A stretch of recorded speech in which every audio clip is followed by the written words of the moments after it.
जय शिवराज शेतकरी मित्रांनो, शेतकऱ्यांना कर्जमाफीची संदर्भामध्ये आनंदाची बातमी आहे. आता ज्या शेतकऱ्यांचं कर्जमाफीच्या यादीमध्ये नाव होतं, अशा शेतकऱ्यांच्या खात्यामध्ये कर्जमाफीची रक्कम जी काही असेल ती त्यांच्या खात्यात वितरित व्हायला सुरुवात झालेली आहे. आता यामध्ये मध्यवर्ती बँक, सहकारी सोसायटी संस्था असेल किंवा राष्ट्रीयकृत बँक असेल याचासुद्धा समावेश असणार आहे. आणि ज्या शेतकऱ्यांचं कर्जमाफीच्या यादीमध्ये नाव आहे अशा महाराष्ट्रातील 6,22,000 शेतकऱ्यांच्या खात्यामध्ये आज 5,029 कोटी रुपयाची रक्कम ही त्यांच्या शेतकऱ्यांच्या खात्यावर वितरित व्हायला सुरुवात झालेली आहे.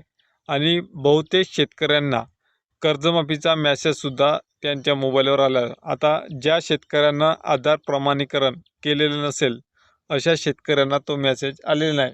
आणि ज्याप्रमाणे आधार प्रमाणीकरण आज किंवा उद्याच्या तारखेत किंवा परवाच्या तारखेमध्ये जो शेतकरी करेल अशा शेतकऱ्यांच्या खात्यावर तात्काळ पैशाची रक्कम जमा व्हायला सुरुवात होईल, असं सुद्धा मुख्यमंत्री यांनी आज प्रसारमाध्यमाशी बोलताना सांगितलं.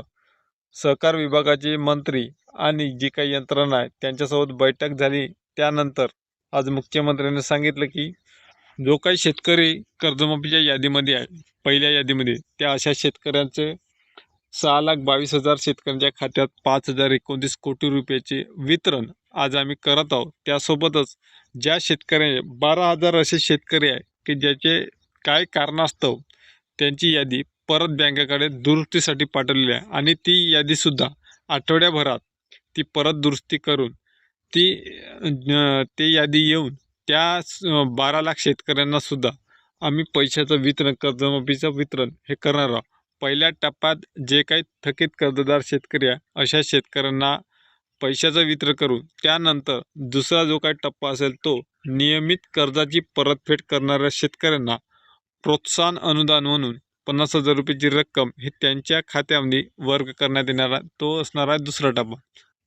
त्यामुळे ज्या शेतकऱ्यांना मेसेज आला असेल त्यांनी कमेंटमध्ये नक्की सांगा. त्यासोबतच ज्या शेतकऱ्यांनी आधार प्रमाणीकरण केले नसेल त्याने तात्काळ करून घ्या, जेणेकरून कर्जमाफीचा लाभ आपल्याला त्वरित मिळेल. व्हिडिओ आवडला असेल लाईक करा, शेअर करा आणि सबस्क्राईब करायला विसरू नका. धन्यवाद.